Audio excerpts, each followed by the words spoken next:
এবারে বিশ্বকাপ না খেললেও 2028 আসরের সরাসরি খেলা নিশ্চিত বাংলাদেশের। শেষ দল হিসেবে সুপার 8-এ পাকিস্তান, সাহিবজাদার সেঞ্চুরি। কর্মব্যস্ত প্রথম দিন কাটালেন ক্রীড়া প্রতিমন্ত্রী। রাজনীতিমুক্ত ক্রীড়াঙ্গনের প্রতিশ্রুতি। ক্রীড়াঙ্গন হোক রাজনৈতিক মুক্ত, দলীয়করণ মুক্ত, এবং সেটাকে করার জন্য আমরা একবারে রাতারাতি পরিবর্তন করতে পারবো না। নিভৃতে ঢাকার রাস্তায় বিশ্বকাপ জয়ী ফুটবলার মেসুত ওজিল উদ্বোধন করলেন ঢাকা বিশ্ববিদ্যালয় মেডিকেল সেন্টার।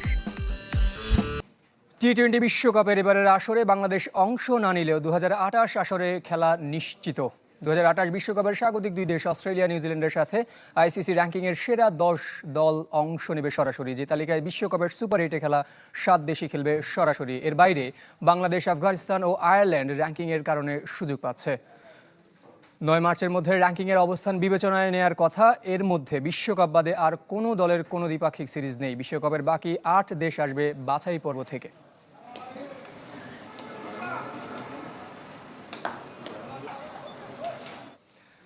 জানাবো টি-20 বিশ্বকাপের খবর। শেষ দল হিসেবে সুপার 8-এ পাকিস্তান নামিবিয়াকে হারিয়েছে 102 রানের বিশাল ব্যবধানে। কলম্বোয় টস জিতে ব্যাট করতে নামে পাকিস্তান। সাহিবজাদা ফারহানের সেঞ্চুরিতে 3 উইকেটে 199 রানে থামে ম্যান ইন গ্রিন। 12 বছর পর বিশ্বকাপে কোনো পাকিস্তানির সেঞ্চুরি। 2014 সালে আগেরটি করেছিলেন আহমেদ শেহজাদ, আর এবারের বিশ্বকাপের তৃতীয় শতক। আগের দুটি প্রথম নিশাঙ্কা ও কানাডার যুবরাজ সিং সামরার। এক বিশ্বকাপে 3 সেঞ্চুরি আগে কখনো হয়নি। 57 বলে 17 রান পূর্ণ করে শেহজাদ 222 রান নিয়ে টুর্নামেন্টের সর্বোচ্চ রান সংগ্রাহক। জবাবে মাত্র 97 রানে গুটিয়ে যায় নামিবিয়া। 4 উইকেট ওসমান তারিকের আর 3টি শিকার শাদাব খানের। এদিকে দিনের প্রথম ম্যাচে আরব আমিরাতকে 6 উইকেটে হারিয়ে গ্রুপ চ্যাম্পিয়ন হয়েছে দক্ষিণ আফ্রিকা। দিল্লির অরুণ জেটলি স্টেডিয়ামে টসে ব্যাট করতে নেমে 6 উইকেটে 122 রানে থামে আমিরাত। জবাবে 4 উইকেট হারিয়ে 40 বল আগে জয় পায় প্রোটিয়ারা। টানা চতুর্থ জয় এটি দক্ষিণ আফ্রিকার। বিশ্বকাপের সুপার 8 চূড়ান্ত। টাই, হ্যাট্রিক, সেঞ্চুরির মতো নাটকীয়তায় পূর্ণ প্রথম রাউন্ড। জায়ান্টদের বিদায় থেকে দুর্বলের উত্থান সবই দেখেছে বিশ্ব। সুপার 8-এর লড়াই কেমন হবে, কলম্বো থেকে বিশ্লেষণ করেছেন আশিক রুদ্র। সব শঙ্কা উড়িয়ে গ্রুপ পর্বের গণ্ডি পেরোলো পাকিস্তান। তাতেই পূর্ণতা পেল সুপার 8। একমাত্র অঘটনের শিকার অস্ট্রেলিয়া। গ্রুপ পর্বের পরই নিজ দেশের বিমান ধরতে হয়েছে অজিদের। গেলবারের সেমিফাইনালিস্ট আফগানিস্তানও পারেনি চমক দেখাতে, বরং সেরা 8-এ জায়গা করে নিয়েছে জিম্বাবুয়ে। সুপার 8-এ 2 গ্রুপে ভাগ হয়ে খেলবে দলগুলো। গ্রুপ এক্সে ভারত, জিম্বাবুয়ে, ওয়েস্ট ইন্ডিজ ও দক্ষিণ আফ্রিকা। গ্রুপ ওয়াই-এ পাকিস্তানের সঙ্গী শ্রীলঙ্কা, ইংল্যান্ড আর নিউজিল্যান্ড। গ্রুপ শেষে ভারত পাকিস্তানের 2টি পথ আজ দুদিকে। গ্রুপ এক্সের সবগুলো ম্যাচ ভারতে আর ওয়াই-এর শ্রীলঙ্কায়। সুপার 8 শেষ হবে 1 মার্চ। এখন পর্যন্ত ব্যাটারদের মধ্যে সবচেয়ে এগিয়ে সাহিবজাদা ফারহান। 1 সেঞ্চুরিতে 220 রান করেছেন পাক ওপেনার। আর উইকেট শিকারের তালিকায় শীর্ষে যুক্তরাষ্ট্রের শ্যাডলি ফন শ্যালকুইক। 4 ম্যাচে 13 উইকেট নিয়েছেন এই মিডিয়াম পেসার। টি-20 বিশ্বকাপের এক আসরে 3 সেঞ্চুরির দেখা মিলেছে এবারই প্রথম, তাও সবগুলো গ্রুপ পর্বে। আরও একটি রেকর্ড ভাঙার অপেক্ষা। গেল আসরে সবচেয়ে বেশি 517টি ছক্কা হয়েছিল, এবার সে সংখ্যাটা 450 পেরিয়েছে। কোনো দলের ঘরে শিরোপা যাবার আগে সে রেকর্ডও যে আর অক্ষুণ্ণ থাকছে না তা বলাই যায়। আশিক রুদ্র, চ্যানেল 24, কলম্বো, শ্রীলঙ্কা। আনুষ্ঠানিকভাবে দায়িত্ব নিয়ে ক্রীড়াঙ্গনকে রাজনীতিমুক্ত রাখার ঘোষণা দিয়েছেন ক্রীড়া প্রতিমন্ত্রী আমিনুল হক। যোগ্যদের নিয়ে ঢেলে সাজাতে চান ফেডারেশনগুলো, পেশা হিসেবে গড়ে তুলতে চান খেলাধুলাকে। বুধবার কর্মব্যস্তময় দিন পার করেছেন নতুন ক্রীড়া প্রতিমন্ত্রী। কয়েকদিনের ব্যবধানে বদলে গেছে পরিচয়। রাজনীতিবিদ থেকে এখন দেশের ক্রীড়া প্রতিমন্ত্রী আমিনুল হক। কিন্তু ব্যস্ততা কমেনি এতটুকু। বিএনপি সরকারের টেকনোক্রেট প্রতিমন্ত্রী হওয়ার পরদিন বুধবার সকালে জাতীয় স্মৃতিসৌধে শ্রদ্ধা জানানোর মধ্য দিয়ে শুরু আমিনুলের কর্মব্যস্তময় দিন। এরপর গন্তব্য জিয়া উদ্যান। জিয়ারত করেন সাবেক রাষ্ট্রপতি ও বিএনপির প্রতিষ্ঠাতা জিয়াউর রহমান এবং সাবেক প্রধানমন্ত্রী খালেদা জিয়ার কবর। গণমাধ্যমের মুখোমুখি হয়ে আমিনুল আরও একবার ঘোষণা দেন, রাজনীতিমুক্ত রাখা হবে দেশের ক্রীড়াঙ্গন।